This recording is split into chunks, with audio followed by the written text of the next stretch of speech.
I'm going to start off with a rant.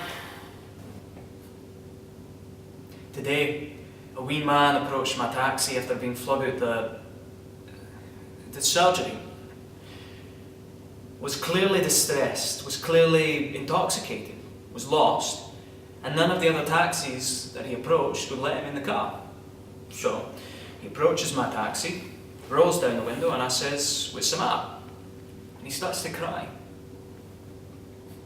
And he says Dr. Smith at the health centre in Lark Hall had hunted him and told him, "You can't keep taking advantage of the NHS the way you are. Of course you're sick. If I drank what you drank, I'd be sick too." He is, "Doctor, you've not drank what he's drank. And you're doing quite well for yourself with your PhD and your 120 grand a year and living your life and doing your job and all the rest of it. This wee man has got nobody. He's got nothing and is destitute and has told me he wants to kill himself." And then said,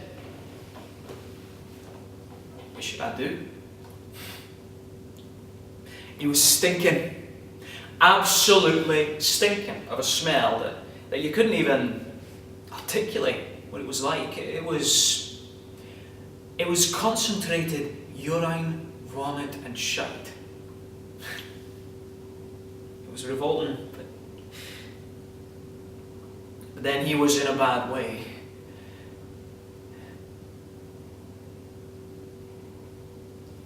His name was Mark. And I'll not tell you what his second name was, but he actually said to me, "I don't want to go to the hospital because I know that they can't help me. I've been thinking about him all day. If his arm had been falling off, if he'd been bleeding, if he'd been hit by a car, or if he had cancer or something that it's all socially acceptable to feel sorry for a person, that'd be one thing, but mental health, that's quite a hard one. Because people don't quite know how to react.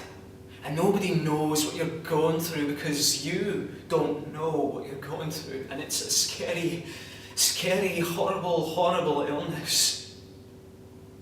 It leaves you feeling very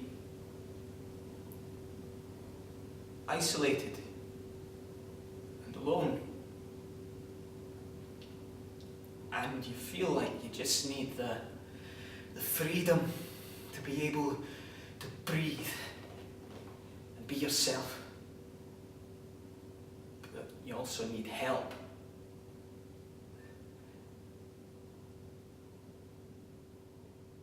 It's very